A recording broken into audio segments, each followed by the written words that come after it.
Oh, where's your creature? Don't tell me that you don't know what they are. Oh, dearie me. Here, let me show you a few out of my scrapbook. It's been ages since I've looked at it, you know. Oh, dearie me, look at that. We've opened up to such a cute one already. Look at her riding her little horse. Oh, this one here is feisty. Look at how mean she looks. Oh, I really don't know about this one. Oh my. This is rather well endowed. I cannot believe how fast she is, dude. That knife is deadly, man.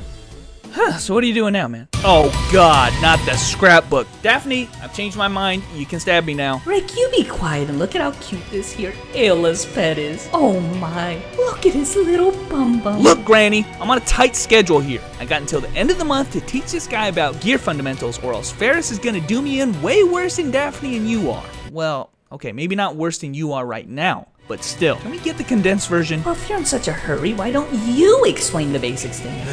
You know, I probably would have anyways. Creatures can basically be considered like a small companion or pet, and like a real pet, they've got a bit of upkeep, and that might start even before they're born. Some creatures, like the ones that you purchase from the Creature tab in the Sarah shop or obtained from Lost Treasures, come in eggs. The eggs are tradable, but once you open the egg, you'll be stuck with that pet forever. All creatures on their own are untradable. Creatures can level up by accompanying you in dungeons up to a level cap of 50. Its EXP rate is directly proportional to how many rooms you enter while equipped with the creature. Leveling a creature isn't all that important, but it can make it have stronger skills, make it evolve into a slightly different pet, and or allow you to put on artifacts of a higher level. We'll cover that one in a bit. Better not forget to feed that poor thing either. The hunger meter is shown here in purple in your creatures tab. You'll consume 1 hunger point per minute in dungeon, and you'll passively recover 10 points per hour while idling in town. Your creature is largely ineffective when it's hungry. It won't gain EXP, and you won't have access to your creature's active skills. You can mitigate these effects quickly by using another cash shop item called Creature Food, which will boost its hunger and even reduce your creature's active skill cooldowns if it's used in dungeon. Though don't worry, we've gotten a lot of creature foods in events as well. Okay, Granny, we came to you for some help on creatures. Maybe you want to explain to us how creatures make you stronger? Well, I mean, sure they make you stronger. You gotta be strong to protect these little cuties from danger. Aw, let's just keep looking at my scrapbook.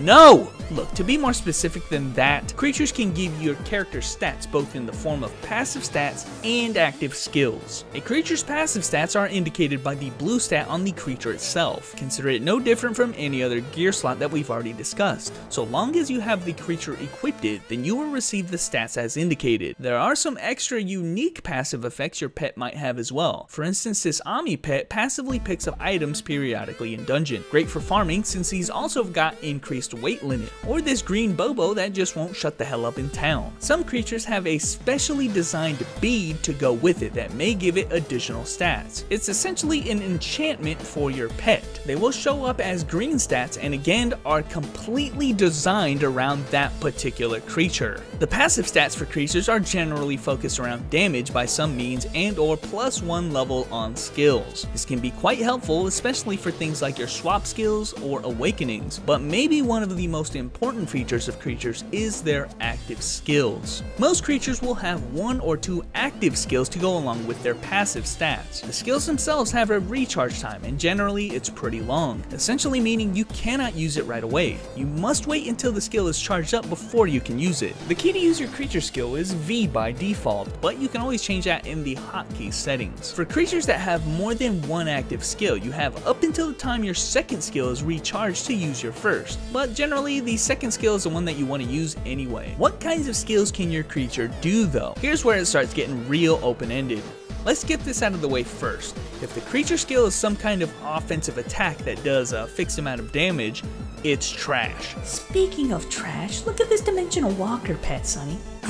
In fact, I'll go so far as to say most all of the skills that perform some kind of attack or even CC effect are almost unusable. They are remnants of a forgotten age way back when during 50 cap.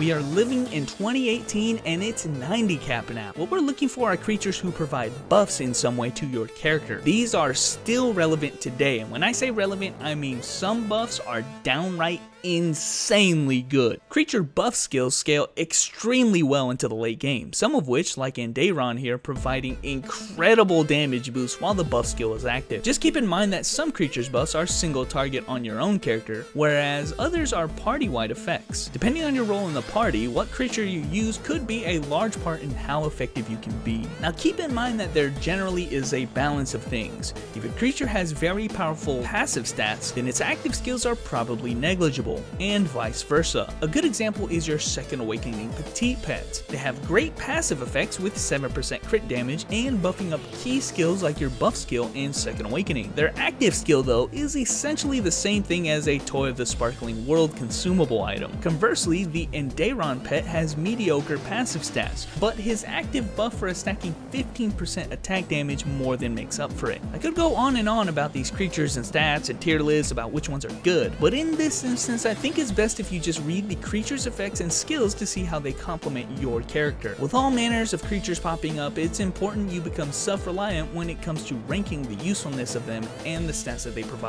Speaking of which, we never did discuss where you can get creatures, did I? Creatures are obtainable only via events and the cash shop. Now I'll say this right now, the event creatures and the ones here in the creature tab of the Sarah shop have always been middle of the road. The only relevant creatures in this category are these guys right here. Everyone else is damn near unusable. So really that just leaves us with limited edition creatures, most of those coming out of package deals or petite pets sold on their own. Now not every package has a pet, but when it does, it's generally themed with the package. It will come as a tradable usable item and thus can be purchased from the auction hall, but once you open it, again, all creatures are untradeable. Like I said, these creatures are limited edition, and thus if you're wondering where to get that cool strong creature this other guy has, odds are you've already missed your chance. Now the last thing that you'll notice in the creature tab is these gears over here, which go by the name of artifacts. Artifacts are basically equipments for your creature, and they quite frankly are also a remnant of the 50 cap era and are obtainable as normal drops in dungeons, but only up until level 50, after which they stop existing altogether. That isn't to say they don't have some use though, so I've still got to talk about them. There are 3 different slots, each corresponding with a color of the artifact: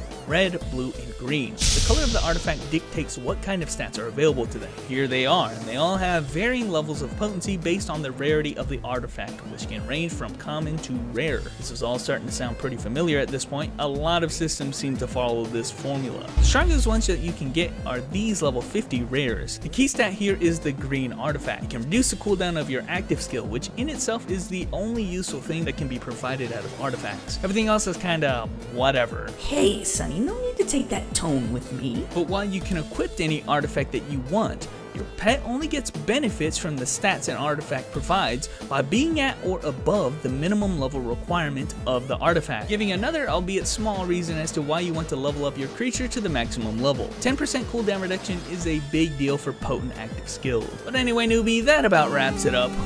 Huh? Newbie? Where'd you go, man? Oren, did you see where he went off to? No, but did you see this super cute Rock Petite Rick? Oh my, it looks just like him. I better not have been talking to myself this whole time. Hey, can you turn back to the Dimension Walker again? It's always funny to me when Trash tries to look cute. Oh yes, now you're talking.